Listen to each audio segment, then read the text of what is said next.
भाग्य आउ योग्यता उभयर फल एकापरी। आमे देखिबारे केही भाग्य बलरू सफल होइथाय तो केही योग्यता जोगु।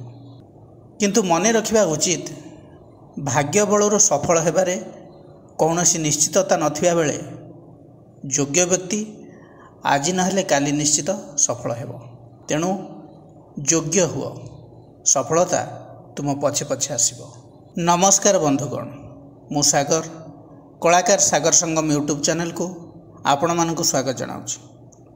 बंधुगण, आजिर ज्योतिषिक आलोचना धनु लग्नर व्यक्तिविशेष मानक पई। आपणकर जन्म कुंडली रे जदि 9 नंबर राशि रे लग्न लेखा जाइछि ताहले आपणकर धनु लग्न बोली जानिबे। ए लग्न कौन? लग्न हेउछि राशि मानकर पूर्व आकाशर उदय काल। तेबे आपणकर जन्म समय को पूर्व आकाशरे जो राशि उदय होइथिबो आपण सेई लग्न रे जन्म होइथिबे। कौनसी व्यक्तिर भविष्यत गणना करिया पई हेले लग्नर आवश्यकता निश्चित भाव में रही। निजर जन्म कुंडली को देखिले आपण जानि परिबे कोटा लग्न एवं कोटा राशि। जन्म कुंडली रे 12टी घर अछि। आंटी क्लॉक वाइज जदि गणा जाए 1 2 3 4 क्रमान्वय रे तेबे शेष घरटी हेबो मीन राशि। धरि नियंतु 9 नंबर राशि रे चंद्र लेखा जाइछि तेबे धनु राशि बोली जानिबे। जदि लग्न लेखा जाइछि तेबे धनु लग्न बोली जानिबे। एई भली भाबरे क्रमान्वय रे राशि एवं लग्न जानि परिबे। देखंतु गोटिए राशि रे लक्ष लक्ष कोटि कोटि लोक अछंती, किंतु समस्तंकर जीवन शैली समान नहे।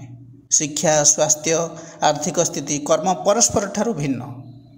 तेणु आमे जेतेबेले कौनसी राशि रे ग्रह मानकर गोचर चलन विषय आलोचना करिथाउ तार फलाफल से समान राशि उपरे भिन्न भिन्न प्रभाव पकाए। एहार कारण कौन हो पारे बोली मनरे मध्य आमर प्रश्न आसे। तेणु कौनसी व्यक्तिर जातक विचार कला बेले प्रथमे लग्न, द्वितीय ग्रहर स्थिति एवं अवस्था, तृतीय दशा अंतर्दशा, चतुर्थ ग्रहर नक्षत्रागत स्थिति कौन रही, पंचम है व्यक्तिर जातक से ग्रह शुभ कि अशुभ, ता छड़ा ग्रह स्फुटर विचार मध्य करा जाय थाए। एमिति अनेक सूक्ष्म अति सूक्ष्म विचार मध्य रही। तेणु यही सबू विचार अनुसार गोचर रे शुभ थिबा ग्रहटी केते जे बल पाइथिबो निर्दिष्ट व्यक्तिर जातक रे सही अनुसार सही ग्रह शुभ फल देव ना अशुभ फल देव कि निरपेक्ष रहिबो तार निर्णय करा जाए। तेणु चंद्र ठारू ग्रह मानकर स्थिति सहित व्यक्तिर जन्म लग्न पई उक्त ग्रह शुभ कि अशुभ एवं लग्न ठारू स्थिति विचार करी जदि फलादेश करा जाए तेबे सठिक तथ्य को जना जाई परिबो। तेणु आज आमे से लग्न विषय रे विचार करिबा। बंधुगण, जेउ मानकर धनु लग्न एवं धनु राशि सहित धनु लग्न सेमानक पई एही वीडियो अधिक फलप्रद हो बोली हमर आशा और विश्वास। सर्वप्रथमे व्यक्तित्व विषय आलोचना करिबा। कालपुरुषर नवम राशि धनु राशि जदि लग्न हुए तेबे लग्नाधिपति हेले बृहस्पति, प्रकृति द्वात्मिक, अग्नितत्वर राशि, जहाँकि प्रारब्ध बल तथा भाग्य फलर सूचना दिए। धनु लग्नर व्यक्ति उच्चाभिलाषी अटंती, किंतु पड़ी जिबार भय नहीं, आत्मविश्वास अधिक रही थाए। आपणक भितरे सुपरियरिटी कॉम्प्लेक्स देखा जाए। साधारणतः आपण अलगा लोकंक ठार टिके अधिक जानी थांती। आपण बहुत डिसिप्लिन होती, फिलोसोफिकल बाय नेचर अटंती। जदि आपणक कुंडली रे बृहस्पति बलवान शुभ स्थान रे अवस्थान करथांती तेबे आपण धैर्यवान, शांतिप्रिय, धार्मिक, शिक्षित तथा व्यवहार कुशली व्यक्ति ही थांती। जदि बृहस्पति शुभ न थांती, दुस्थान रे थांती, पीड़ित थांती तेबे आपणकर अत्यधिक उपदेश अन्य मानकु पसंद आसी न थाए। सेमाने विरक्ति भाव प्रकाश करि थांती। बेले बेले देखा जाय कि निजर इच्छा को मध्य आपण अन्य मानक ऊपर लदी दे थांती। निजर कथबार्ता द्वारा अन्य मानकु मोटिवेट करिया को ट्राई करथांती। एटा गोटे नेगेटिव साइड आपणक पई। जेउठी आवश्यक सेठारे उपदेश दियंतु। नहले बाकी आपण जड़े भल पर्सनालीटर व्यक्ति होता। धनु लग्नर कुंडली रे द्वितीय भाव परिवार कुटुंबर भाव धन संपत्तिर भाव। द्वितीय भावर अधिपति हेले शनि। कोठी ना कोठी आपण टंका पैसा मामला रे बहुत डिसिप्लिन आउ कैलकुलेटिव अटंती। आपण निजर व्यक्तित्व रे जेमती ओजन रखि थांती संतुलन रखि थांती ठीक सही परी टंका पैसा मामला रे बहुत हिसाबी अटंती एवं निजर फंड्स को भल भाव रे मैनेज करंती। किछि लोक आपण को कंजूस भी कहि थांती हेले सेथिरे आपणकर किछि फरक पड़ी न थाए। आपणकर परिवार रे बापा हुंतु कि दादा हुंतु जो माने भी अछंती से माने बहुत डिसिप्लिन ही थांती। परिवार रे केही टीचर रही थाई पारंती टेक्निकल फील्ड रे काम कर थाई पारंती निजर वर्कशॉप थाई पारे हार्डवेयर बिजनेस कर थाई पारंती किंबा कंस्ट्रक्शन फील्ड रे काम कर थाई पारंती लॉ कर थाई पारंती इंजीनियरिंग फील्ड रे काम कर थाई पारंती। एक्चुअली कहबा को गले ए सब शनिकर प्लेसमेंट को नहीं हेई थाए। साधारण भाव में कहबा को गले आपण कठिन परिश्रमी एवं एजुकेटेड फैमिली रु बिलोंग्स करंती। पैतृक संपत्तिर भोग करिवार सुजोग मध्य आपनको मिलता है। आपणकर सोशल सर्कल रे सांग साथी मानक सहित भाई भौणी मानक सहित जो कथाबार्ता कम्युनिकेशन रही थाए बैलेंस्ड रही थाए। आपण फिलोसोफिकल अटंती जदि से माने आपणक चिंताधारा को मैच करला भले कथाबार्ता करि नाहंती तेबे आपण कथाबार्ता करिया को से मानक सहित पसंद करि नथांती। जदि बा कथाबार्ता हेथांती बहुत कम कथाबार्ता करथांती। जदि आपणक सहित वांस मेंटालिटी मैच करिगला तेबे आपण बहुत भलरे ट्रीट करथांती आ मिसी थांती मध्य। आपण स्पिरिचुअल सहित लॉजिक को मध्य प्रायोरिटी देथांती। प्रैक्टिकल आपण अटंती। आपण स्ट्रांगली निजर मत को सामना वाला पाखरे रखि थांती। आपणकर जो सांगसाथी अछंती भाई भौणी बंधु बांधव अछंती से माने कोठी ना कोठी शनि ग्रह द्वारा इन्फ्लुएंस्ड थांती। आपणक जीवन में तांकर जो योगदान म्यूचुअल अटे अर्थात आपण जेमती व्यवहार करती से से भली व्यवहार करती। आपण जेमती साहाय्य करती से से भली साहाय्य करथांती। आपणकर माँ बहुत स्पिरिचुअल अटंती। आपणक घरे पूजा पाठ आध्यात्मिक आसर सबुबले चली थाए। आपणकर लाइफ पार्टनर मध्य ईश्वर विश्वासी अटंती। गृह रे अनेक धर्म संबंधी पुस्तक मध्य रही थाए। आपणक सहित माँकर संपर्क बहुत भल रही थाए। आपण मोटिवेशनल बुक पढ़िया पे पसंद करथांती। Science and technology related facts प्रति आपणकर इंटरेस्ट मध्य रही थाए। सेपरि पंचम भाव संतान मानकर भाव मेंटल स्ट्रेंथ भाव। पंचम भावर अधिपति होउचंती मंगल। आपणकर मेंटल स्ट्रेंथ जबरदस्त थाए। मंगल होउचंती फोर्सफुल प्लानेट एनर्जेटिक प्लानेट। आपण जदि गोटे कथा मन रे डिसाइड करि नै थांती ताको निश्चित भाव में पूरा करथांती। पाठपढ़ा क्षेत्र में मध्य सेम सिचुएशन रही थाए। आपण टेक्निकल लाइन किंबा एजुकेशन लाइन रे हायर स्टडी करि पारंती। विशेषकर जदि देखिबा तबे इंजीनियरिंग लाइन रे आपण कैरियर करिवार देखा जाय थाए। आपण निज संतान मानक सहित टाइम स्पेंड करिया को बेसी भल पाती। आपण चाहती पिला माने एक्टिव हुंतु। आउटडोर खेल प्रति पिला को आपण प्रेरित करथांती। एक्सरसाइज रनिंग फिजिकल एक्टिविटी रे से मानको एक्टिव रखै थांती। पिला माने मध्य भल एथलेटिक हे थांती। आपणकर प्रायतः एते शत्रु केही न थांती किंतु आपण को ईर्षा करुवा लोक अधिक थांती। कारण लग्नपति हेले आपणकर बृहस्पति षष्ठपति हेले शुक्र दुई जन जेहेतु गुरु तेणु आपणकर वर्क प्लेस रे जो माने सहकर्मी अछंती से माने आपण को ईर्षा करंती। भावंती जे आ पाखरे एते नॉलेज कोठु आसला ए किपरि सबुथिरे दूरदृष्टि खटि पड़ुछि। किंतु वर्क प्लेस रे मतभेद बेसी हेई न थाए शांतिपूर्ण भाव रे चले। केतेबेले केमती सहकर्मी माने आपणक उपरे चिड़ी जाई थांती। सेही परि आपणकर सप्तम भाव जीवन साथीर भाव व्यवसायर भाव मध्य। सप्तम भावर अधिपति हेले बुध। बुध होउचंती यंग प्लानेट तेणु आपणकर मैरिज प्रायतः सठिक समय रे ही थाए। जदि सप्तम भाव पीड़ित न थाए सप्तमाधिपति दुस्तान रे न थांती तेबे एप्रोप्रिएट एज रे आपणकर मैरिज हो जाय थाए। जदि आपण पुओ होइथांती तेबे 28 रु 32 वर्ष मध्यरे आउ जदि झियो होइथांती तेबे 22 रु 26 वर्ष मध्यरे आपणकर मैरिज हो जाए। जो मानकर प्राय धनु लग्न सेमानकर पिला दिन ठारू जदि आमे विचार करिया तेबे भगवान तांको बहुत एनर्जी दे थांती। आपणक पाखरे एभली एनर्जीर सोर्स थाए जीवन में केबे थकी पड़ न थांती। अधिकांश क्षेत्र में देखा जाए स्पोर्ट्स एक्टिविटी आपणकर अधिक रही थाए किंबा कौन सी आर्टिस्टिक स्किल क्रिएटिव वर्क आपणकर रही थाए जार लिंक स्पोर्ट्स सहित रही थाए। बेले बेले कौन हुए कि धनु लग्न लोक स्पोर्ट्स रिलेटेड कैरियर करने चाही था। आपणकर पत्नी चंचल चपल स्वभाव होता टकेटिव पर्सनालिटी होता। असुविधा कौटी हुए ना आपणक लग्नाधिपति हेले बृहस्पति। आपण हेले गंभीर स्थिर स्पिरिचुअल किंतु आपणकर जीवन साथीर भाव होची सप्तम भाव। सप्तम भावर अधिपति हेले बुध। तेणु से चंचल फिजिकली बहुत एक्टिव और स्मार्ट टकेटिव मध्य कोठी ना कोठी बेले बेले मनांतर मतांतर होता है। दुई जन मध्य उभय को ज्ञान दे थांती।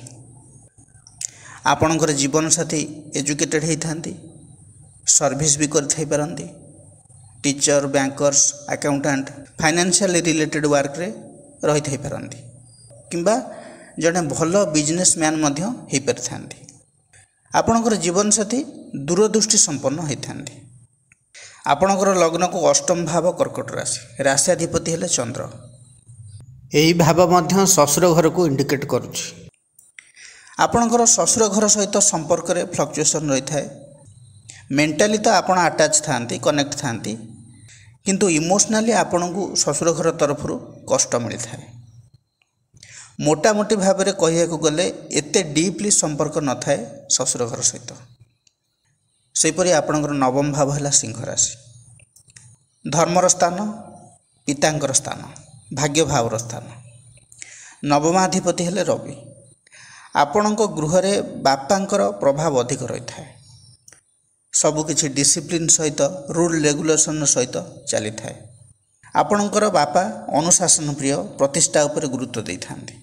कोठी ना कोठी आपण मध्य बापांकर गुण को अनुसरण करथांती इन्फ्लुएंस्ड ही थांती। आपण हाई रैंक को सबुबले बिलीव करती जी बड़ से सबुबले बड़ आपणकर यही विश्वास रही थाए। धार्मिक मामलें आपन तो प्रैक्टिकल अटंती किंतु आपणकर विश्वास एमती थाए कि जे आम उपर किए जन अच्छी आम समस्त को चलाऊँच बा प्रकृति तार निर्देश रे चलाऊँच। आपण एते पूजा पाठ न करिले भी निज गृह रे जहाँ धार्मिक रीतिनीति रही ताकू पालन करथांती। सेपरि दशम भाव कर्मक्षेत्र भाव कैरियर भाव। दशम भावर अधिपति हेले बुध। आपण accountant professor auditor banking sector chartered accountant company secretary जेकोसी फाइनेंशियल रिलेटेड वर्क रे आपण एंगेज रही पारंती कैरियर करि पारंती। जदि कुंडली रे बुध एवं मंगल भल प्लेस रे रही थांते तेबे आपण चार्टर्ड अकाउंटेंट मध्य कैरियर करि पारिबे। सेपरि एकादश भाव आयर भाव दशम रु द्वितीय भाव कैरियर प्रोग्रेस भाव टीम वर्क भाव इच्छा पूरण भाव। एकादश भावर अधिपति हेले शुक्र। लेडीज मानकर सहयोग आपणक प्रति रहिबो। सेमानक सहायता रे आपण आगु को जाई पारंती। हुए तो आपण जो वर्क प्लेस अच्छी सेठाकार सीनियर अथॉरिटी कहीं लेडीज मध्य हेई पारथांती। तांको द्वारा आपण को किछि फायदा मध्य होई पारे। जदि आपण महिला सहित जोड़ी होती तेबे आपणकर सोशल नेटवर्क बढ़ी पारिबो। ट्रैवलिंग रिलेटेड वर्क आपण भल करि परिबे। हाँ जदि आपणकर प्रिंसिपल किए न चलला तेबे आपण ताकू छाड़ी दे पारंती। आपणकर जो आध्यात्मिक उपरे जो रुचि रही से आपण शोभ करती नहीं गोपन रखि थांती ऊपर को देखी न थांती। प्रैक्टिकल बोली निजको ऊपर को देखी थांती किंतु भितर आपण स्पिरिचुअल अटंती। जेहेतु द्वादश भाव आपणकर बिछा राशि कालपुरुषर अष्टम राशि तेणु सिक्रेट रखि थांती सब कथा को। आपणक भितर अकल्ट को जानिया पई इंटरेस्ट रही थाए। गुप्त ज्ञान प्रति आपणकर रुचि थाए किंतु काहाकू जणाई न थांती। ଧନୁ ଲଗ୍ନର ଲୋକ ସାଙ୍ଗ ଦୋସ୍ତିର ମହତ୍ତ୍ୱ ବୁଝିଥାନ୍ତି, ଉତ୍ତମ ବନ୍ଧୁ ସୃଷ୍ଟି କରିଥାନ୍ତି, କିନ୍ତୁ ୟଙ୍ଗ ଏଜ୍ରେ ଅଧିକ କ୍ରୋଧୀ ସ୍ୱଭାବରେ ରହିଥାନ୍ତି। ବେଳେବେଳେ ଆପଣ ସମାଜର ସ୍ଥିତିକୁ ଦେଖି କିଛି ବୁଝିପାରିନଥାନ୍ତି, ତେଣୁ ଆପଣ ସୋସାଇଟିର ଡିପ୍ଲୋମାସିରୁ ସାଇଡ଼୍ ରହିବାକୁ ପସନ୍ଦ କରିଥାନ୍ତି। ଲୋକଙ୍କର ହାବଭାବ ଦେଖି ଆପଣ ବୁଝିପାରନ୍ତି, ସେଥିପାଇଁ ଚିଡ଼ି ଯାଇଥାନ୍ତି। ଆପଣଙ୍କ ପାଖରେ ଲୋକ ଚିହ୍ନିବାର କଳା ରହିଥାଏ। ଏହି କନଫିଡେନ୍ସ ଭବିଷ୍ୟତରେ ବହୁତ କାମରେ ଆସିଥାଏ। ଯେତେବେଳେ ବୟସ ବଢ଼େ, କ୍ୟାରିୟର ଚଏସ୍ର ସମୟ ଆସେ, ଭାବନ୍ତି ଯେ ଜୀବନରେ ସ୍ଥିରତା କେଉଁଠି ଦରକାର, ସେତେବେଳେ ବୁଦ୍ଧିର ଆପଣ ପ୍ରୟୋଗ କରିଥାନ୍ତି। ଧନୁଲଗ୍ନ ଲୋକଙ୍କର ଗୋଟେ ଡିମେରିଟ୍ ହେଉଛି କ୍ୟାରିୟରକୁ ନେଇକି। କ୍ୟାରିୟର ଚଏସ୍ରେ ସେମାନେ ପଜଲ ହୋଇଯାଇଥାନ୍ତି। ଅପସନ୍ ଅଧିକ ଥାଏ, ଅନେକ କାମ କରିବାର କାପାବିଲିଟି ଥିବାରୁ ଡିସାଇଡ଼୍ କରିପାରିନଥାନ୍ତି ଯେ କେଉଁ କାମରେ ଆଗକୁ ବଢ଼ିବେ। ଏହି କନଫ୍ୟୁଜନ୍ କାରଣରୁ ସଠିକ୍ ସମୟରେ ସେଟେଲ୍ ହୋଇପାରିନଥାନ୍ତି, ବୟସ ବଢ଼ିଯାଇଥାଏ। ତଥାପି ବିଗିନିଂ ଷ୍ଟେଜ୍ରୁ 3-4ଟା କାମରେ ତ ହାତ ମାରିଥାନ୍ତି। ସମୟକ୍ରମେ ଯେତେବେଳେ ଆଗକୁ ବଢ଼ନ୍ତି, ଏକ୍ସପିରିଏନ୍ସ ବଢ଼େ, ସେତେବେଳେ କୌଣସି ଗୋଟିଏ କାମରେ ସେଟେଲ୍ ହୋଇଯାଇଥାନ୍ତି, ଆଉ ଏଥିପାଇଁ ସମୟ ଲାଗେ। ଧନୁଲଗ୍ନ ଲୋକଙ୍କର ଆଉ ଗୋଟେ ଖାସ୍ କଥା ହେଉଛି କ'ଣ, ଟଙ୍କା ପଇସା ମାମଲାରେ। ଆଗରୁ ବି କହିଥିଲି, ଟଙ୍କା ପଇସା ମାମଲାରେ ବହୁତ କାଲକୁଲେଟିଭ୍ ହୋଇଥାନ୍ତି। ଇନକମ୍ ଯେତେ କମ୍ ହେଉନା କାହିଁକି, କିନ୍ତୁ ସେଭ୍ କରିବାରେ ମାହିର, ମିତବ୍ୟୟୀ ଅଟନ୍ତି। ବେଳେବେଳେ କଞ୍ଜୁସର ୱାର୍ଡ଼ଟା ବି ଶୁଣିବାକୁ ପଡ଼ିଥାଏ, ଏକଥା ଆଗରୁ ବି କହିଥିଲି। ହେଲେ ଧନୁ ଲଗ୍ନର ଲୋକ କଞ୍ଜୁସ ଜମା ବି ନୁହନ୍ତି, କାଲକୁଲେଟିଭ୍ ନିଶ୍ଚିତ ଭାବରେ ହୋଇଥାନ୍ତି। ବେଳେବେଳେ ଇମୋସନକୁ ନେଇ ମଧ୍ୟ କାଲକୁଲେଟିଭ୍ ହୋଇଯାଇଥାନ୍ତି। ଆପଣ ଯାହା ସହିତ ରିଲେସନ୍ ଯୋଡ଼ିଥାନ୍ତି ତାଙ୍କୁ ବହୁତ ଜଜ୍ କରିଥାନ୍ତି, ଆନାଲିସିସ୍ କରିଥାନ୍ତି, ବୁଝିଥାନ୍ତି, କାଲକୁଲେସନ୍ ଲଗେଇଥାନ୍ତି ଯେ ସେ ବ୍ୟକ୍ତି ଆପଣଙ୍କ ସହିତ କେତେ ଦୂର ଯାଇପାରିବ।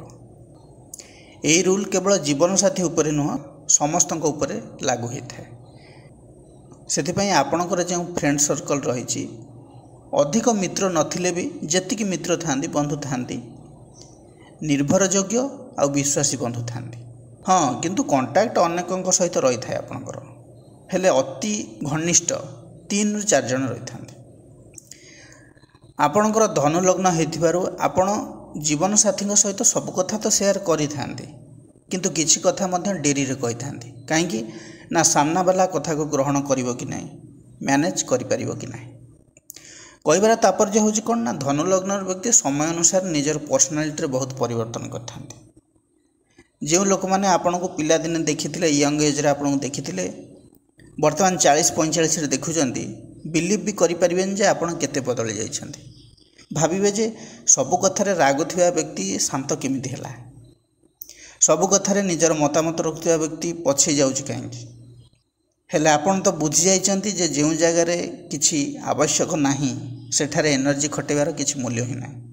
ଆପଣଙ୍କର ନେଗେଟିଭ୍ ସାଇଡ଼୍ କ'ଣ ଥିଲା ନା, ସବୁ ଜାଗାରେ ଇନଭଲ୍ଭ ହୋଇଯିବା, ସବୁ କଥାରେ ଇଣ୍ଟରଫିୟର କରିବା, ନ ପଚାରିଲେ ଆଡ଼ଭାଇସ୍ ଦେଇଦେବା, କେହି ମାଗୁ କି ନ ମାଗୁ। ଏହିସବୁଥିରେ ବୟସ ଅନୁସାରେ ପଜିଟିଭ୍ ସାଇନ୍ ଦେଖିବାକୁ ମିଳେ। ଧନୁଲଗ୍ନର ଲୋକଙ୍କର ପ୍ରାୟ 30 ବର୍ଷ ପରେ ଚେଞ୍ଜେସ୍ ଆସିଥାଏ ତାଙ୍କ ପର୍ସନାଲିଟିରେ ଏବଂ ମ୍ୟାଚୁର ହୋଇଯାଇଥାନ୍ତି। ଜୀବନର 30 ବର୍ଷ ପରେ ଏଭଳି ଘଟଣା ତାଙ୍କ ସହିତ ଘଟିଥାଏ। ତେଣିକି ଗ୍ରହଦଶା ଯାହା ବି ହେଉଥାଉ ନା କାହିଁକି, ଲଗ୍ନର ପ୍ରଭାବ ଅଧିକ ପଡ଼ିଥାଏ। ଆଉ ଆପଣ ବି ଆଡ଼ମିଟ୍ କରିଥାନ୍ତି ଯେ ପୂର୍ବରୁ ଆପଣ କେତେ ଭୁଲ ଥିଲେ। ଜୀବନସାଥୀ ପ୍ରତି ଲୟାଲ୍ ହୋଇଥାନ୍ତି। ଆପଣ ଯେତିକି ଡେଡିକେସନ୍ ଦେଖାଇଥାନ୍ତି, ସାକ୍ରିଫାଇସ୍ କରିଥାନ୍ତି, ସାମ୍ନାବାଲା ଠାରୁ ଯଦି ସେତିକି ରେସ୍ପନ୍ସ ନ ମିଳିଲା, ଆପଣ ଓପନଲି ଜଣାଇ ଦେଇଥାନ୍ତି, ନହେଲେ ଟୋଟାଲି ଚୁପ୍ ହୋଇଯାଇଥାନ୍ତି, ଅଭିମାନ କରିଥାନ୍ତି। ଏଠି ଗୋଟେ କଥା ମନକୁ ଆସୁଛି, ଧନୁଲଗ୍ନର ଲୋକ ପ୍ରକୃତରେ ସମ୍ପର୍କକୁ ପ୍ରଥମେ ଭାଙ୍ଗି ନଥାନ୍ତି। ଏହାର ସିଧା ଜବାବ ହେଉଛି, ଧନୁଲଗ୍ନର ଲୋକ ପ୍ରଥମ ଷ୍ଟେପ୍ କେବେ ନେବେ ନାହିଁ। ଯଦି ବି ଆପଣ ତାଙ୍କର ସେଲ୍ଫ ରେସ୍ପେକ୍ଟ ପର୍ଯ୍ୟନ୍ତ ବି ଯାଉଛନ୍ତି, ତଥାପି ସେ କ୍ଷମା କରିଦେଇଥାନ୍ତି। ସେ ଝଗଡ଼ା କରିବେ, ବୁଝେଇବେ, ସବୁକିଛି କରିବେ, କିନ୍ତୁ ସମ୍ପର୍କ ଛିଣ୍ଡେଇ ନଥାନ୍ତି ଏତେ ଶୀଘ୍ର। ସମ୍ପର୍କକୁ ନେଇ ସେ ବହୁତ ସଚୋଟ ହୋଇଥାନ୍ତି। ଧନୁଲଗ୍ନର ଲୋକ ବେଳେବେଳେ ଅସୁବିଧାରେ ମଧ୍ୟ ପଡ଼ିଥାନ୍ତି। ଅସୁବିଧା କ'ଣ ନା, ସନ୍ତାନକୁ ନେଇକି। ସନ୍ତାନମାନଙ୍କ ବିଷୟରେ ଆଗରୁ ଆଲୋଚନା କରିଥିଲେ, ଆଉ ଟିକେ ବି କହିଦେଉଛି। ଆପଣ ଯେମିତି ନିଜର କ୍ୟାରିୟରକୁ ନେଇ କନଫ୍ୟୁଜ୍ ରହିଥାନ୍ତି, ଠିକ୍ ସେମିତି ସନ୍ତାନର କ୍ୟାରିୟରକୁ ନେଇ ମଧ୍ୟ ଆପଣ କନଫ୍ୟୁଜ୍ ରହିଥାନ୍ତି। ଆପଣ ଭାବିଥାନ୍ତି ଯେ ମଲ୍ଟିପୁଲ୍ କାମ ଆପଣଙ୍କର ସନ୍ତାନ କରିପାରିବେ। ପୁଣି ସେଇ କନଫ୍ୟୁଜନ୍ ଷ୍ଟାର୍ଟ ହୁଏ ଯେଉଁଟାକି ଆପଣଙ୍କ ଲାଇଫ୍ରେ ବି ହେଇଥିଲା। ତେଣୁ ଯଦି ପ୍ରାକ୍ଟିକାଲ ପଏଣ୍ଟ ଅଫ୍ ଭ୍ୟୁରୁ ଭାବିବେ ତ ନିଶ୍ଚିତ ଆପଣ ଏକାଥରକେ ଡିସାଇଡ଼୍ କରିପାରିବେ କ'ଣ କରିବା ଉଚିତ ଆଉ ଅନୁଚିତ।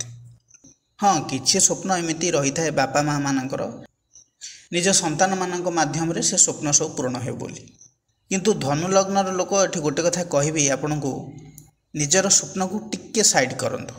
ପ୍ରାକ୍ଟିକାଲ ୱେରେ ଆନାଲିସିସ୍ କରନ୍ତୁ କି ବର୍ତ୍ତମାନର ଡିମାଣ୍ଡ କ'ଣ ରହିଛି। କଥାଟା ଟିକେ ଖରାପ ଲାଗିବ, କିନ୍ତୁ ଆପଣ ପ୍ରାକ୍ଟିକାଲି ଲାଇଫ୍ରେ ଯଦି ଡିସିସନ୍ ନେଉଛନ୍ତି କେବେ ବି ହାରି ନଥାନ୍ତି। କିଛି ବି ଲସ୍ ଆପଣଙ୍କର ହେଇନଥାଏ।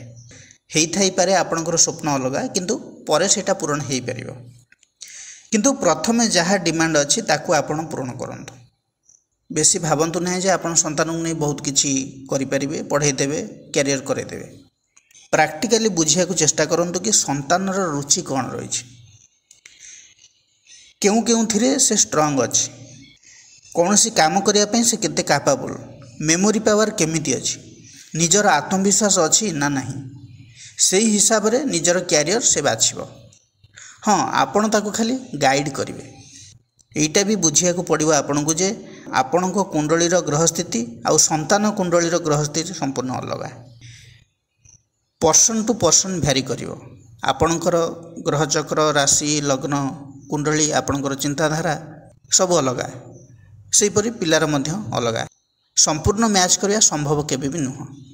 କିଛି ସିମିଲାରିଟି ରହିବ କିନ୍ତୁ ସମ୍ପୂର୍ଣ୍ଣ ମ୍ୟାଚ୍ କରିବ ନାହିଁ। ଧନୁ ଲଗ୍ନର ଲୋକଙ୍କୁ ଶେଷରେ ଗୋଟେ କଥା କହିବେ, ଇମ୍ପୋର୍ଟାଣ୍ଟ କଥା। ଆପଣ ତ ସମସ୍ତଙ୍କୁ ସାଥିରେ ନେଇ ଚାଲିଥାନ୍ତି। ଗୋଟେ କଥା ସବୁବେଳେ ଧ୍ୟାନ ରଖିବେ, କେହି ଆପଣଙ୍କର ଅତି ନିକଟତର ହେଇ ଧୋକା ବି ଦେଇପାରେ। ଆଉ ସେ ଧୋକାଟା କେମିତି ନା ଫାଇନାନ୍ସ ରିଲେଟେଡ଼ ହେଇଥାଏ। ତେଣୁ ଯେମିତି କିଛି ନୁକସାନ ନ ହୁଏ ସେଥିପ୍ରତି ଧ୍ୟାନ ଦେବେ। ନିଜର ବୁଦ୍ଧି ଖଟେଇ ଆନାଲିସିସ୍ କରନ୍ତୁ। କାହାକୁ ଅନ୍ଧ ଭାବରେ ବିଶ୍ୱାସ କରି ଟଙ୍କା ଦିଅନ୍ତୁ ନାହିଁ, ନହେଲେ ଧୋକା ମିଳିବାର ସମ୍ଭାବନାଟା ଅଧିକ ରହିଥାଏ। ଏବେ ଆଲୋଚନା କରିବା ଧନୁଲଗ୍ନ ପାଇଁ କେଉଁ ଗ୍ରହ ଶୁଭ ଆଉ କେଉଁ ଗ୍ରହ ଅଶୁଭ, ଏବଂ ଗ୍ରହମାନେ କେଉଁଭଳି ସ୍ଥିତିରେ ରହିଲେ ରାଜଯୋଗର ଫଳ ଦେଇଥାନ୍ତି। ଧନୁଲଗ୍ନକୁ ବୃହସ୍ପତି, ରବି ଏବଂ ମଙ୍ଗଳ ଶୁଭ ଗ୍ରହ। ଚନ୍ଦ୍ର ହେଉଛନ୍ତି ଅଷ୍ଟମପତି। ଯେଉଁ ଭାବରେ ଯେଉଁ ଗ୍ରହର ପ୍ରଭାବରେ ରହିଥାନ୍ତି ସେହିଭଳି ଫଳ ଦିଅନ୍ତି। ଶୁଭ ଗ୍ରହ ସାଙ୍ଗରେ ରହିଲେ ଶୁଭ ଫଳ ଦିଅନ୍ତି, ଅଶୁଭ ଗ୍ରହ ସାଙ୍ଗରେ ରହିଲେ ଅଶୁଭ ଫଳ ଦିଅନ୍ତି। ବୁଧ, ଶନି ଏବଂ ଶୁକ୍ର ଧନୁଲଗ୍ନ ପାଇଁ ଅଶୁଭ ଗ୍ରହ। ରବି ନବମପତି ହିସାବରେ ଯୋଗକାରକ ଗ୍ରହ। ଶନି ଦ୍ୱିତୀୟପତି ହିସାବରେ ମାର୍କାଧିପତି। ବୁଧ ସପ୍ତମାଧିପତି ହିସାବରେ ମାର୍କାଧିପତି ଏବଂ ବାଧକାଧିପତି। ବୁଧ ସପ୍ତମ ଏବଂ ଦଶମ କେନ୍ଦ୍ରର ଅଧିପତି ହିସାବରେ କେନ୍ଦ୍ରାଧିପତି ଦୋଷରେ ଅତ୍ୟନ୍ତ ଦୋଷୀ। ଶୁକ୍ର ଷଷ୍ଠପତି, ଏକାଦଶପତି, ମାରକ ସମ୍ବନ୍ଧ ପାଇଲେ ମାରକ ହୋଇଥାନ୍ତି। ଶନି ଦ୍ୱିତୀୟପତି, ତୃତୀୟପତି, ମାରକ ସମ୍ବନ୍ଧ ପାଇଲେ ମାରକ ହୋଇଥାନ୍ତି। ଧନୁଲଗ୍ନର କୁଣ୍ଡଳୀରେ ଯଦି ବୃହସ୍ପତି ଲଗ୍ନରେ ଥାଏ, ରବି ଏବଂ ମଙ୍ଗଳ ପଞ୍ଚମ ଭାବରେ ଥାନ୍ତି, ତେବେ ରାଜଯୋଗ ସୃଷ୍ଟି ହୋଇଥାଏ। କାରଣ ପଞ୍ଚମ ଭାବ ମଙ୍ଗଳଙ୍କର ସ୍ୱଗୃହ ହୋଇଥିବା ବେଳେ ରବିଙ୍କର ଉଚ୍ଚସ୍ଥାନ, ଅର୍ଥାତ୍ ମେଷ ରାଶିରେ ଯଦି ରବି ମଙ୍ଗଳ ଯୋଗ ହୋଇଥାଏ ଏବଂ ଲଗ୍ନରେ ବୃହସ୍ପତି ଥାନ୍ତି। ସେହିପରି ଯଦି ନବମ ଭାବରେ ରବି ଏବଂ ବୁଧ ଅବସ୍ଥାନ କରିଥାନ୍ତି କିମ୍ବା ଦଶମ ଭାବରେ ଅବସ୍ଥାନ କରିଥାନ୍ତି ଏବଂ ବୃହସ୍ପତିଙ୍କର ଦୃଷ୍ଟି ରବି ବୁଧଙ୍କ ଉପରେ ରହିଥାଏ, ତେବେ ରାଜଯୋଗର ଫଳ ମିଳିଥାଏ। ଯଦି ବୃହସ୍ପତି ଏବଂ ମଙ୍ଗଳ କେନ୍ଦ୍ରରେ ବା କୋଣରେ ଅବସ୍ଥାନ କରିଥାନ୍ତି ଶୁଭ ଫଳ ଦେଇଥାନ୍ତି। ସେହିପରି ମଙ୍ଗଳ ପଞ୍ଚମ ଭାବରେ ନିଜର ସ୍ୱଗୃହରେ ଥାଇ ଯଦି ବୃହସ୍ପତିଙ୍କର ଦୃଷ୍ଟିରେ ଥାନ୍ତି ତେବେ ମଧ୍ୟ ଶୁଭ ଫଳ ମିଳିଥାଏ। ସେହିପରି ବୃହସ୍ପତି ଲଗ୍ନରେ ଅବସ୍ଥାନ କରିଥିଲେ ହଂସ ନାମକ ମହାପୁରୁଷ ଯୋଗର ସୃଷ୍ଟି ହୋଇଥାଏ, ଅର୍ଥାତ୍ ଧନୁ ଲଗ୍ନରେ ବୃହସ୍ପତି। ଏହି ଯୋଗରେ ବ୍ୟକ୍ତି ପଦ ପ୍ରତିଷ୍ଠା, ମାନ ସମ୍ମାନ ପାଇଥାଏ। सोसाइटी रे एक सम्मानास्पद व्यक्ति हिसाब से गणा जाए। दान धर्म करिथाए, धार्मिक चिंताधारा रही थाए। जड़े समाज सुधारक हिसाब से मुख्य भूमिका ग्रहण करिथाए। आर्थिक स्तर रे व्यक्ति सुदृढ़ मध्य होइथाए। सेहिपरि जदि रवि एवं मंगल लग्न रे रही थांती, रवि होउचंती नवमपति, मंगल हेले पंचमपति। जदि लग्न रे रही थांती एवं बृहस्पति पंचम भाव रे रही लग्न को देखु थांती, तेबे व्यक्ति हाईली डिसिप्लिन होइथाए, अनुशासन प्रिय होइथाए, निजर स्वाभिमान तथा परिवार रो मान मर्यादा को अक्षुण्ण रखिथाए। व्यक्ति अत्यंत प्रभावशाली होइथाए, कौनसी भी प्रकार रे परिवार रो मान मर्यादा को तले पकाइबा को दिए नहीं। एई जोगरे गोटे डिमेरिट मध्य रही छे। व्यक्ति एते स्ट्रिक्ट हो जाए जे तार परिवार पाई, ता नीति नियम पाई पिला मानकर स्वाधीनता रे बाधा आसीबारु परिवार ठारू दूरे जाई थांती। जीवन रे व्यक्ति सबु किछि पाइथिले भी शेष जीवन रे पाखरे केही रही न थांती। एबे आलोचना करिबा स्वास्थ्य विषय रे। साधारणतः लिभर, मुंड, छाती रे रोग भोगी थांती। एकाधिक बार ऑपरेशन हेबार आशंका रही थाए। गैस वृद्धि संगे संगे पेट रोग मध्य रही थाए। ता सहित थ्रोट, स्किन रिलेटेड प्रॉब्लम रही पारे। थाई एंड हिप रे पेन रही थाए। पिठी जंत्रणा प्रायतः रही थाए। फैट ए सब मध्य बढ़ी पारे। धनु लग्न रो लोक कफ प्रधान शरीर हेतु एसनफुलिया भली रोग मध्य होई थाए। धनु लग्न को षष्ठाधिपति शुक्र, अष्टमाधिपति चंद्र, द्वादशाधिपति हेले मंगल। जदि कुंडली रे लग्नपति बृहस्पति षष्ठ, अष्टम, द्वादश भाव सहित कौनसी प्रकार संपर्क रखि थाए किंबा एही भावर भावाधिपति मानक सहित संयुक्त होई थाए एवं पापग्रह शनि, राहु द्वारा दृष्टि प्राप्त हेउथाए, तेबे शारीरिक असुस्थता प्रायतः रही थाए। जदि लग्नपति बृहस्पति मकर रे रही दुर्बल ही थांती एवं षष्ठपति, अष्टमपति किंबा द्वादशपति मध्यरु केही भी लग्न रे अवस्थान करथांती, राहु केतुंक द्वारा आक्रांत होई थांती, तेबे शारीरिक असुस्थता मध्य दिथांती। धनु लग्न रो कुंडली रे अष्टमाधिपति हेले चंद्र। जदि चंद्र अस्त रही थांती एवं राहु केतु द्वारा पीड़ित होई थांती, चंद्रंकर दशा अंतर्दशा समय रे मांकर एवं निज पत्नीकर शारीरिक असुस्थता मध्य देखै थाए।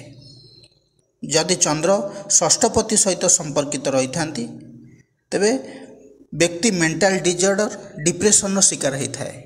जदि द्वादशाधिपति मंगलंक सहित संपर्कित होई थांती, तेबे दीर्घकालीन रोग रे पड़ी मेडिकेशन व्यक्ति रही थाए।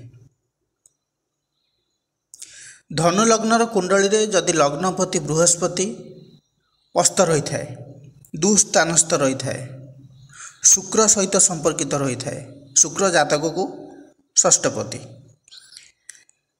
तेबे दशा अंतर्दशा भोग काल रे liver cirrhosis, kidney ulceration, diabetes ये सब समस्या रही थाए।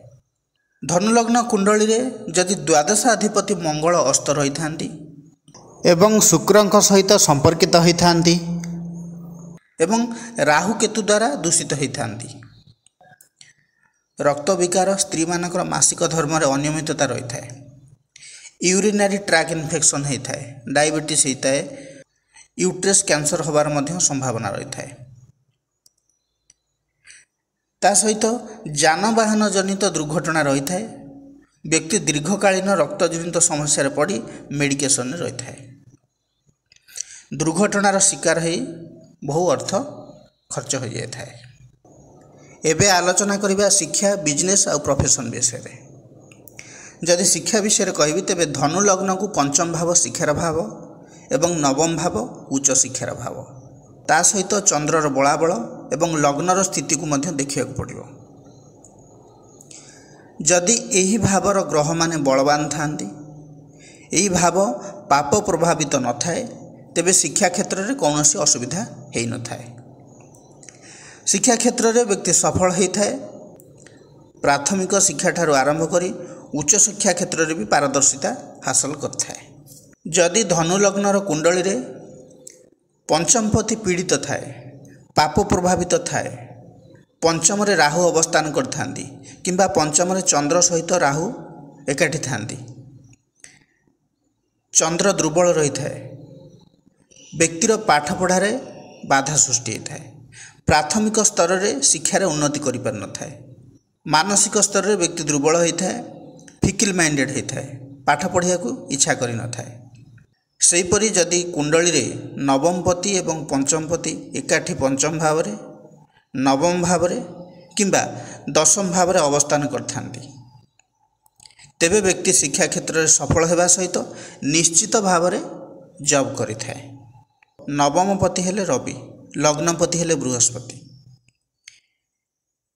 जदि नवमाधिपति लग्न रे अवस्थान करथांती एवं लग्नपति नवम रे रही थांती, एठारे क्षेत्र परिवर्तन योग सृष्टि होता है एवं पंचमपति पंचम रे रही थांती, तेबे मध्य उच्च शिक्षार सफलता मिलता है एवं व्यक्ति जॉब करिथाए। सेहीपरि जदि कुंडली रे सप्तम अधिपति बलवान रही थाए, सप्तम भावर अधिपति हेले बुध, बुध जदि बलवान रही थांती, एकादश भाव को शुभ ग्रहर जदि दृष्टि थाए, पंचमपति एवं नवमपति जदि सप्तमपति सहित संपर्क रखि थांती, बुधଙ୍କ सहित संपर्क रखि थांती, व्यक्ति शिक्षा क्षेत्र में तो सफलता लाभ करे, चाकरी करने परिवर्ते व्यवसाय अधिक मन बलाई थाए। जदि भी चाकरी करि थाए तेबे एक्स्ट्रा इनकम ऑफ सोर्स पई व्यवसाय मध्य साइड रे रखि थाए। एई भली जगरे व्यक्तिर लाइफ पार्टनर जे से मध्य चाकरी कर थाई पारंती, बिजनेसमैन मध्य हे थाई पारंती। व्यक्ति जो धरणर शिक्षा ग्रहण करिथाए सेही रिलेटेड बिजनेस मध्य करिथाए, निजर विद्या बुद्धि को व्यवसाय रे उपयोग करी सक्सेस होता है। धनु लग्न को बुध होचंती दशमपति मध्य, रवि हेले नवमपति।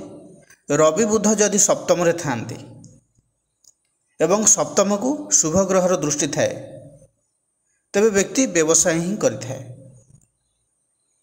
जदि भी व्यक्ति चाकरी करिथाए पर मुहूर्त रे व्यवसाय मध्य स्टार्ट करिथाए।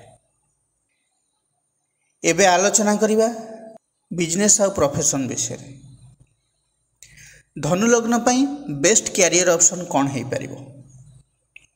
धनु लग्न को दशमपति हेले बुध, सप्तमपति मध्य बुध, शुक्र हेले षष्ठपति, लग्नपति हेले Brihaspati. Educational field teacher, professor, principal, private institution education related एथिरे मध्य व्यक्ति कैरियर करि परिबे। फाइनेंशियल सेक्टर जेमती कि banking, financial advisor, economist, trading, investment ये सब लाइन में मध्य कैरियर करि परिबे। Legal profession, law, religious and spiritual field रे मध्य कैरियर करि परिबे। तापरे gold related business, book publishing, editor, marketing and advertising, proof reader, public speaking, journalism, speaker, radio jockey, anchor, data scientist, IT sector, software developer, web designer ये सब line में मध्य जदि आपण कैरियर करेंगे तेबे सफलता पाइबे। एस्ट्रोलॉजी रे मध्य सक्सेस हो पारंती। Stock market, metrologist, weather forecaster, sales and marketing, automobile industry, counselling related work, relationship service, marriage counsellor, marriage counselling centre ये सब लाइन में मध्य आपण सफल हो पारिबे। Hotel, restaurant, engineering, construction field, graphic designing, fashion designer, makeup artist, garment showroom ये सब लाइन में मध्य आपण कैरियर करि परिबे। जदि कुंडली रे अन्य ग्रह मानकर अधिक प्रभाव रही थाए तेबे कैरियर चॉइस रे किछि भिन्नता रही थाए, किंतु मोटामोटी भाव में जदि देखिबा तेबे यही रिलेटेड जॉब और बिजनेस जदि आपण करूचंती, कैरियर करिया पे चाहूचंती आ जदि ट्राई भी करूचंती ए लाइन रे तेबे निश्चित भाव में सफल हो पारिबे। बंधुगण, यह थिला धनु लग्नर व्यक्ति विशेषଙ୍କ विषय रे एक विशेष आलोचना। जदि ये भिडियोटी आपण मानकु भल लगी थाए तेबे लाइक कमेंट शेयर करिया पई जमार भी भूलियो नहीं। पुणी आसीबी आउ एक नुआ अध्याय को नहीं से पर्यंत रहुछि। नमस्कार।